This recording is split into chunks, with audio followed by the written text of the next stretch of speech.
Olá, sejam bem-vindos ao JR Mundo. O programa de hoje vai falar sobre ciência, especialmente sobre astrofísica, que tem dado uma contribuição imensa para que possamos conhecer melhor a evolução do universo. E é por isso que nós conversamos com a professora, pesquisadora do Departamento de Física da Universidade de Michigan, nos Estados Unidos, Marcele Soares Santos. Seja bem-vinda, professora, ao JR Mundo. Que honra poder conversar contigo. Muito obrigada, obrigada pelo convite. É sempre um prazer falar desse assunto e é muito bom estar aqui, hoje com vocês. E olha, é sempre importante lembrar que o JR Mundo, toda quinta-feira, a partir das 7h30 da noite, nas plataformas digitais da Record TV, tem um programa novinho em folha. Entrando lá, você também pode conhecer outras edições. Assista, compartilhe e vamos juntos. Professora, dentro da astrofísica, pelo que eu estou entendendo, você optou por estudar mais a cosmologia. Explica pra gente o que é isso, hein? A cosmologia é um campo de pesquisa que se ocupa de entender a história do universo como um todo. A gente está interessado em saber qual é a trajetória que o universo teve desde o início da sua origem até os tempos atuais. Professora, você falou numa palavra agora que quando eu ouço, eu confesso que eu não consigo me conter. História. Além de jornalista, eu também sou formado em história. Só que os nossos estudos em história, eles são bem diferentes dos seus. Eles estão escritos em livros, eles estão em evidências muitas vezes tácteis. Agora, onde é que a história do universo está escrita, professora? A história do universo está escrita literalmente nas estrelas. Oh, A ideia é que a gente consegue reconstruir quais foram os capítulos na história da evolução do universo através de observações de objetos astronômicos. A gente observa estrelas, a gente observa conjuntos de estrelas, que são galáxias, como a gente chama, e através da observação de muitos desses eventos, ou muitos desses objetos astronômicos, e alguns deles são eventos de curta duração, o que também é uma coisa interessante, porque na maioria das vezes a gente pensa em estrelas como uma coisa que tem uma longevidade quase infinita, né, uhum. comparada com a nossa longevidade enquanto seres humanos. Mas, na verdade, alguns desses eventos são de curta duração e a gente tem que agir rápido para capturar o sinal que é emitido. Professora, você tem se tornado ainda mais conhecida devido aos estudos das ondas gravitacionais. Antes da gente entrar em alguma particularidade, explica para a gente de novo, o que é isso? As ondas gravitacionais, elas são perturbações, ondas mesmo, no espaço-tempo, que são geradas por objetos massivos em movimento. A ideia é que qualquer objeto massivo, por exemplo, eu aqui me movimentando assim, estou gerando ondas gravitacionais. Muito pouco para ser detectado, Ok. não, não vai afetar nada, mas qualquer objeto que se movimenta de uma maneira acelerada vai gerar essas perturbações que se propagam no espaço-tempo. O que acontece no caso das ondas gravitacionais que a gente está falando aqui hoje, essas ondas elas são geradas por movimentos de objetos muito massivos, correspondendo, por exemplo, à massa inteira do nosso Sol, e objetos muito massivos e muito compactos, que estão compactos, por exemplo, numa área menor do que a cidade de São Paulo, vamos dizer Uhum. assim. Então, esses objetos, como são muito massivos e muito compactos, quando eles estão em movimento, eles geram ondas gravitacionais de alta intensidade, que podem ser detectados por antenas aqui na Terra. Professora, deixa eu ver se eu estou entendendo de fato. Para que eu possa fazer, na verdade, uma imagem mental.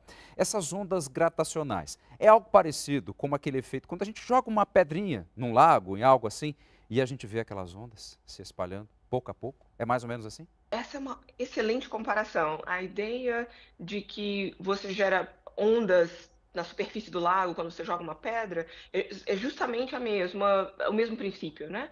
Onde o movimento da pedra é o que causa essa perturbação no espaço-tempo, que nesse caso é a água, né? E Uhum. essa perturbação vai se propagando. Então, se você tiver um objeto a uma certa distância do ponto onde essa essa pedrinha caiu na água, e você puder observar o movimento desse objeto, vamos dizer, se tem um barquinho de papel na água, né? Você vai ver que esse objeto vai oscilar e através da observação dessas oscilações, você pode reconstruir qual foi a intensidade da onda, onde foi que a pedra caiu, e você pode obter informações, então, a respeito da física que aconteceu entre a emissão das ondas e a sua detecção aqui no seu experimento. E professora, qual que é a importância para a pesquisa, para que nós, seres humanos, possamos entender melhor a evolução, as origens? Qual que é a importância dessas ondas, desses choques? Essas ondas gravitacionais e todas as formas de radiação, de energia que se propaga através do universo, são realmente importantes para a gente conseguir entender a história da evolução do universo. Por exemplo, a gente sabe que o universo começou bem pequenininho e muito quente e compacto no início, logo depois do Big Bang, e que desde então o universo está em expansão. A taxa de expansão desse universo a gente consegue reconstruir através de medidas de distância dos objetos que estão dentro do universo. E como a gente obtém essas distâncias? Através de detecção, por exemplo, das ondas gravitacionais.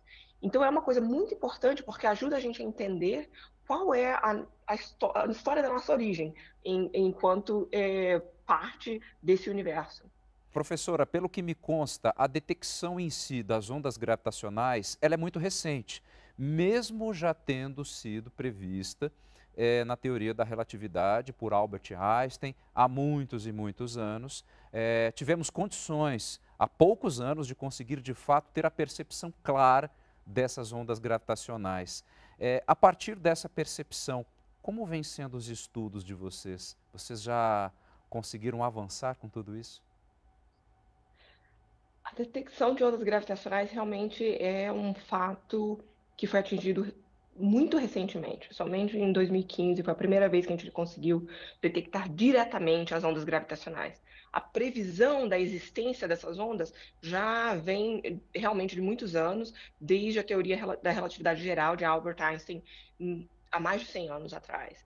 Mas a nossa capacidade de fazer a detecção com uma antena aqui na Terra demorou muitos anos e foi preciso muitos avanços tecnológicos. E o motivo para isso é o fato de que essas oscilações ou perturbações do espaço-tempo, elas são muito pequenininhas. Eu fico aqui fazendo com a mão a ilustração dessas Aham. perturbações, mas na verdade elas são microscópicas. É Para mesmo? detectar as ondas gravitacionais, a gente precisa conseguir detectar distância e oscilações na distância entre dois objetos com uma precisão realmente muito grande. Né? Então, a gente precisa mesmo conseguir medir, fazer medidas muito precisas, e esse tipo de medida não era possível até recentemente. Professora, antes de entrarmos numa questão mais de equipamento, né, de como é que vocês chegaram a esse ponto,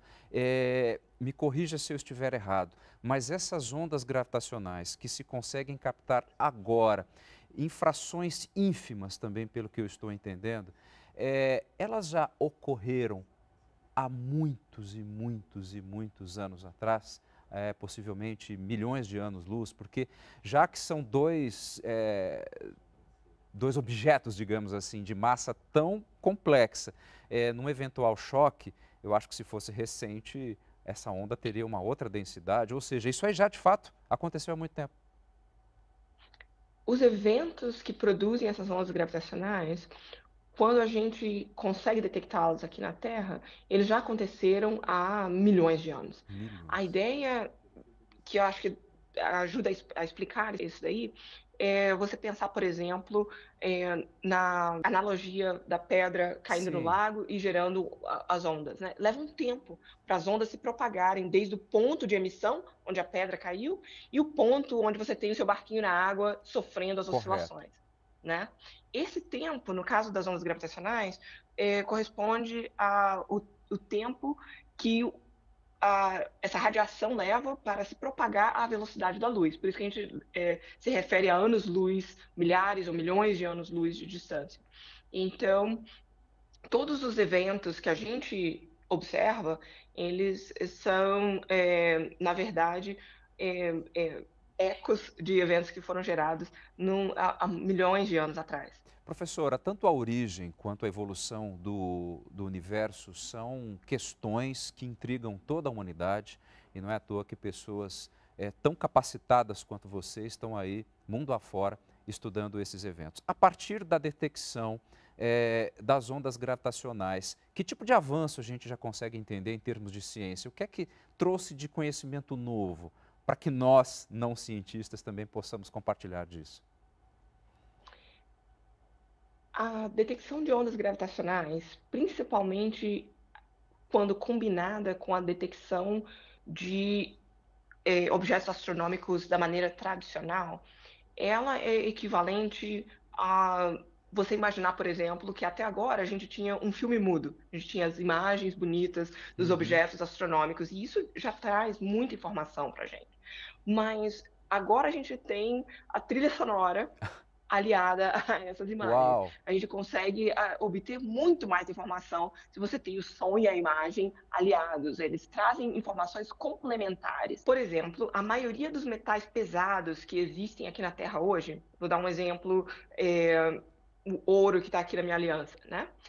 Esses materiais, se você pensar onde que eles foram criados, onde que eles foram gerados, né, de forma que milhões de anos depois e pudesse se acumular e estar aqui na Terra hoje. Agora a gente sabe, graças a essas detecções de ondas gravitacionais aliadas à astronomia tradicional, a gente sabe que a maioria do ouro e outros metais pesados que existem no universo foram gerados através de colisões entre estrelas de nêutrons. Esses eventos, que são raros, na verdade, na história do universo, esses eventos são os locais onde realmente esses metais são gerados. E essa informação é uma coisa que a gente só conseguiu verificar quando a gente conseguiu fazer a análise do evento de ondas gravitacionais em 2017. E professora, que tipo de equipamentos, claro que devem ser vários, mas como é que a gente pode entender esses instrumentos que são capazes de detectar essas ondas gravitacionais? Eles estão por aí, espalhados mundo afora? Existem dois tipos de detectores que a gente precisa para fazer essa combinação entre ondas gravitacionais e astronomia tradicional. Por um lado, você precisa de antenas que detectam as ondas gravitacionais. Essas antenas são análogas a uma antena de rádio, por Uhum. exemplo, mas nesse caso, ao invés de você ter oscilações do campo eletromagnético gerando uma corrente elétrica que se transforma, né, em som, o que a gente tem no caso de detectores de ondas gravitacionais são objetos massivos, espelhos, na verdade, onde tem um laser entre os espelhos que determina uma distância muito específica e muito precisa. Quando as ondas gravitacionais passam por esse sistema, existe uma perturbação. Então, a distância que antes era, vamos dizer, 4 quilômetros, agora vai ser 4 quilômetros e um pouquinho, né, a mais ou a menos. Certo. E essas perturbações você traduz em ondas gravitacionais. Esse é o tipo de antena que a gente usa para detecção das ondas gravitacionais em si. Agora, para a astronomia tradicional, a detecção é feita através de telescópios, onde você tem um telescópio com um espelho bem grande, 4 metros de diâmetro. Normalmente você vai colocar esse telescópio no alto de uma montanha, um local onde a atmosfera é bem comportada e tudo. E, e aí você vai colocar, eu tenho uma câmera também, que ela permite você tirar essas imagens que são muito precisas de uma área no céu. Entrevistando a pesquisadora e também professora da Universidade de Michigan, Marcele Soares Santos. Marcele, conta pra gente como é que é sair do Brasil enquanto astrofísica e chegar à Universidade de Michigan. É um caminho trabalhoso, né? Sim, é um caminho longo e árduo, mas ao mesmo tempo é muito gratificante. É uma jornada que tem sido maravilhosa do ponto de vista da minha carreira. Como é que foi? Você fez faculdade no Brasil, depois migrou para os Estados Unidos? Fala um pouquinho mais disso aí pra gente. Eu fiz a graduação no Brasil, na Universidade Federal do Espírito Santo, e também o doutorado na Universidade de São Paulo. E, durante o meu doutorado, eu tive a oportunidade de visitar os Estados Unidos por uma temporada de um ano, eh, como parte, dos meus estudos de doutorado, né. Então eu fiz um pouco da pesquisa aqui, depois voltei para o Brasil e concluí o doutorado em 2010. E aí, nessa altura do campeonato, quando eu estava terminando o doutorado, é que eu resolvi aplicar para posições aqui nos Estados Unidos, porque eu estava interessada em trabalhar com grandes projetos na área de astrofísica e cosmologia. E aqui eu tinha a oportunidade de trabalhar em projetos que estavam, eh, numa fase, eh, próxima à fase de conclusão para obter novos dados, e isso foi uma grande oportunidade para mim. Como é que é conseguir entrar no meio acadêmico americano, sendo sul-americano, enfim, vindo de um país com algumas diferenças muito grandes dos norte-americanos, que são tão potentes nessas pesquisas? É mais complicado ainda? Eu acho que é um desafio, é sempre um desafio quando você sai da sua zona de conforto, né, e vai, para um outro país, uma outra cultura, mas ao mesmo tempo eu acho que no caso específico da da área de física e de astronomia, a gente fala uma língua comum. Então o fato de que, eu estava trabalhando nessa linha de pesquisa e que eu desenvolvi uma expertise na área de, cosmologia em particular, eu acho que tudo isso abriu portas e serviu para mostrar para os meus colegas aqui que eu estava dando uma contribuição importante para a pesquisa. E a partir daí eu acho que muitos desses desafios puderam ser, contornados. Voltando então a falar sobre o nosso tema em específico, como é que é esse projeto, o Dark Energy Camera? Explica para a gente o que que é isso, né? O que que esse grande projeto consegue enxergar que nem todos os equipamentos conseguem? O Dark Energy Camera é uma câmera que foi construída para ser instalada num grande telescópio no Chile, para observar 300 milhões de galáxias, Uh, com o objetivo de estabelecer o que que é a energia escura. Então, Dark Energy é energia escura em inglês, e se refere a uma forma de energia invisível, nesse caso escura, na verdade a melhor tradução talvez fosse invisível, porque é um tipo de energia que a gente não detecta de nenhuma outra maneira. E a única maneira que a gente sabe que a energia escura está aí, está presente no nosso universo, é o fato de que a expansão do universo está se acelerando.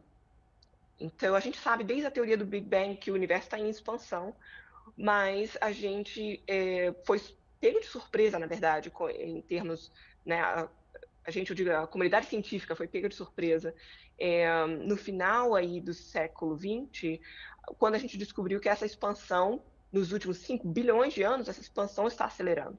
Então, para ter uma aceleração, você precisa injetar energia no universo. Da onde vem essa energia? A gente não sabe, a gente chama de energia escura por esse motivo.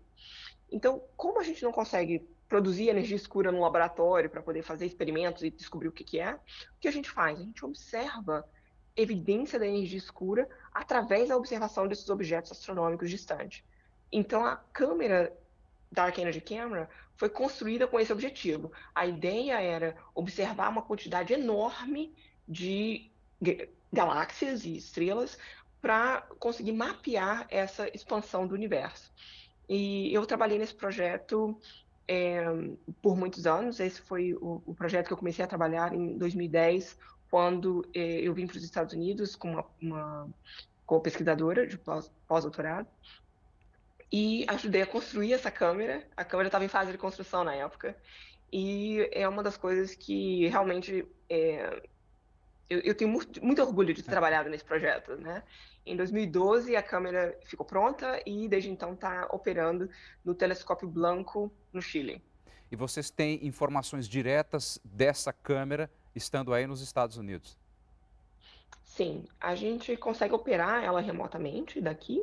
Existem também, astrônomos residentes que trabalham, no observatório, também, mas a gente consegue operá-la remotamente, e a gente consegue, por exemplo, direcionar essa câmera para a região do céu onde aconteceram ondas gravitacionais, de forma a poder detectar as imagens que a gente pode conectar com as ondas gravitacionais. Como eu mencionei antes, que a gente tenta fazer esse filme, né, com imagem e som. As imagens estão vindo da Dark Energy Camera e o som, né, o equivalente ao som, as ondas gravitacionais, estão vindo das antenas de ondas gravitacionais.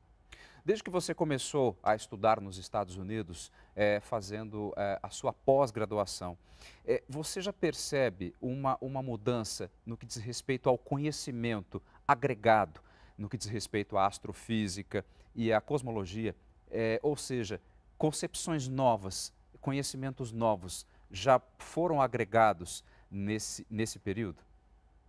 Sabemos mais sobre o universo? Sim, eu acho que nessa linha de pesquisa da cosmologia, a gente está evoluindo a passos largos. A gente está evoluindo muito rápido no nosso entendimento do universo. Por exemplo, se você for voltar a 2010, por exemplo, né, quando a gente estava construindo a câmera da Dark Energy Camera. Naquele ponto, a gente tinha ainda algumas informações, mas com muita incerteza em qual era a taxa de expansão do universo e como que essa expansão afeta a formação e a evolução dos sistemas que estão dentro do universo. Por exemplo, a gente sabe que galáxias tendem a atrair umas às outras através de gravitação. A gravitação é uma força atrativa. Mas, ao mesmo tempo, a gente sabe que o universo está em expansão. Então, existe uma relação entre essas duas coisas, entre a gravitação e a energia escura, e a gente está entendendo melhor essa relação à medida que a gente está fazendo esses experimentos. Então, hoje em dia, por exemplo, o nível de precisão que a gente tem na medida da taxa de expansão do universo, na medida da aceleração do universo, tudo isso melhorou dramaticamente, o que significa que a gente tem um entendimento muito melhor do que a gente tinha antes. A gente sabe agora, por exemplo, que a energia escura ela deve ser uma forma de energia que evolui muito lentamente. Dentro desses 5 bilhões de anos, ela não está evoluindo de uma maneira dramática. Ela está dominando o universo, mas ela não está evoluindo dramaticamente. E isso é uma coisa que a gente não sabia há uma década atrás.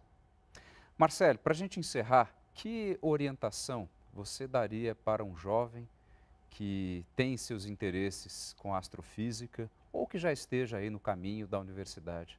Qual que é a dica que você daria para essas pessoas? A dica principal que eu daria para uma pessoa que está começando agora nessa linha de pesquisa ou que está interessada nesses tópicos de astrofísica e cosmologia é mantenha a sua curiosidade viva e esteja preparado para perseverança, sabe? Para batalhar muito, porque é um caminho difícil, tem muitos desafios pela frente, mas é também uma trajetória que pode ser muito reveladora e muito positiva do ponto de vista de permitir que você atinja esse sonho de conhecer e de esclarecer e trazer a sua curiosidade à tona. Só mais um detalhe. Quando você olha para o céu à noite, para as estrelas, o que é que te vem à mente? O que é energia escura? É o que eu estou querendo descobrir. Esse é o tópico que é a primeira coisa que vem na minha cabeça. A energia escura, ela corresponde a 70% da energia total no universo hoje. E a gente não tem a menor ideia do que ela seja. Essa é a pergunta principal na minha cabeça. Tá ok. Marcelo, muitíssimo obrigado pelas suas informações. Foi um prazer imenso poder conversar contigo. E felicidade nos seus estudos, nas suas pesquisas. Boa sorte. Obrigado. Muito obrigada. O JR Mundo vai ficando por aqui. Olha só, toda quinta-feira, a partir das 7h30 da noite, nas plataformas digitais da Record TV, você tem um programa novinho. É só entrar lá, acessar, assistir, compartilhar. Muitíssimo obrigado pela sua atenção e até o próximo programa.